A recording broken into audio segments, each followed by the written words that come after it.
नमस्कार। सबसे पहले आप सभी को स्वतंत्रता दिवस की 75वीं वर्षगांठ की बहुत बहुत शुभकामनाएं और बधाइयाँ।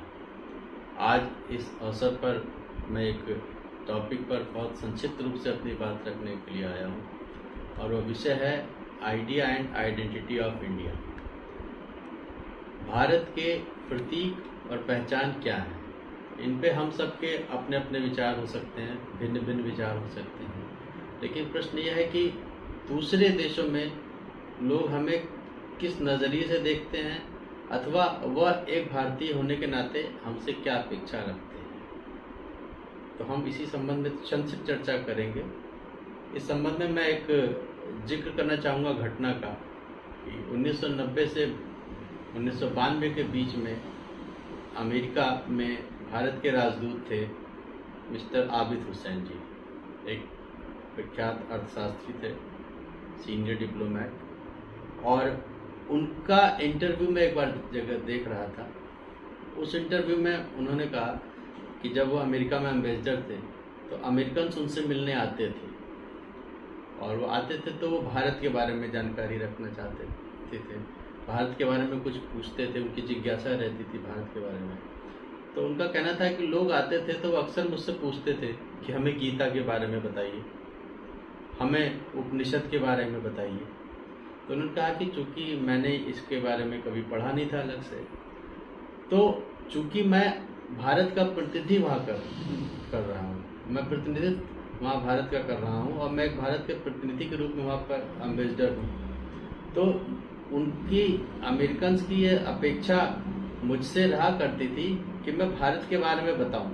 और जब भारत के बारे में बताने की या उनके पूछने का प्रश्न आता था तो निश्चित रूप से भारत दर्शन, भारतीय परंपरा और उपनिषद और वेदांत इनके बारे में पूछते थे। तो उन्होंने कहा कि अंततः मैंने फिर इन विषयों पर स्वाध्याय शुरू किया, इनको पढ़ा और इसके बाद फिर लोगों की मैंने जिज्ञासाएं अपने स्तर पर जहाँ तक संभव था मैंने शांत करने का प्रयास किया। ये छोटा सा एग्जाम्पल है, इससे यह हम समझ सकते हैं कि हम भले हमारे पसंद नापसंद की, हमारे विचारधारा कुछ भी हो, लेकिन आप एक भारतीय होने के नाते, एक भारतीयता की जो पहचान है, जो प्रतीक है, वह निश्चित रूप से जब आप बाहर जाएंगे तो वह एक भिन्न रूप में आएगी। आप कुछ चाहें इससे संभव नहीं है। तो इस घटना से पता चलता है कि अगर आप भारतीय हैं, आप विदेश में कहीं हैं या दुनिया में कहीं भी एक भारतीय होने के नाते से आपसे कोई बात पूछी जाएगी तो आपसे यह उम्मीद नहीं की जाएगी कि आप बाइबिल के बारे में विशेषज्ञ हो या आप कुरान के बारे में आपसे प्रश्न पूछे जाए। भले आपकी जाति, धर्म या कुछ भी हो सकता है, लेकिन एक भारतीय होने के नाते जो भारत की पहचान है, जो भारत की परंपरा है, निश्चित रूप से उसमें भारतीय दर्शन सर्वोपरि आता है। भारत भारतीय दर्शन के माध्यम से, भारतीय दर्शन के रूप में पूरे विश्व में भारतीय दर्शन विख्यात है। एक विशेषता है भारत की जो दुनिया में और किसी देश की नहीं है।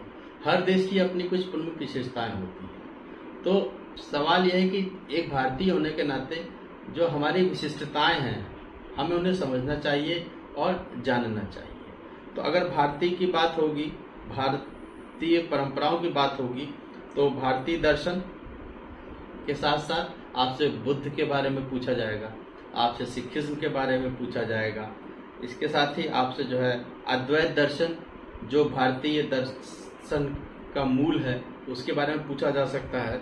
इसके अलावा जो भारतीय विचारों की अगर विशेषता देखें तो एकम सत विप्रा बहुधा वदंती, यह ऐसा विचार है जो दुनिया के सभी समस्याओं के समाधान का एक रास्ता प्रस्तुत करता है कि एक सत्य एक है, लेकिन उसके अलग अलग व्याख्याएं सब लोग करते हैं। तो व्याख्याओं पे लड़ने का मतलब नहीं है, जो उसको सत्य का पता चल जाएगा वो फिर व्याख्याओं पे नहीं लड़ेगा। ये बात वही हुई कि मार्ग अनेक है लेकिन मंजिल एक है। इसी प्रकार से अगर हम और देखें तो योग है, आयुर्वेद है, यह भारतीय चिंतन की धरोहर है।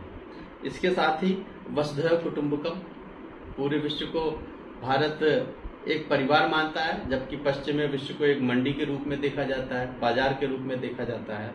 या इसी प्रकार से अहिंसा परमो धर्म, यह सिर्फ भारत में ही संभव है।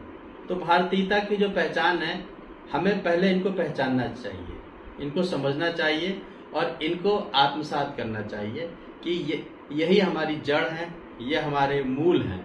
मैं ये नहीं कह रहा हूँ कि अन्य चीज़ों पे हमारा ध्यान नहीं होना चाहिए, निश्चित रूप से सब चीज़ें मनुष्य के सर्वांगीण विकास के लिए आवश्यक हैं, लेकिन जड़ से कट के कोई भी वृक्ष ज़्यादा दूर तक नहीं चल सकता है।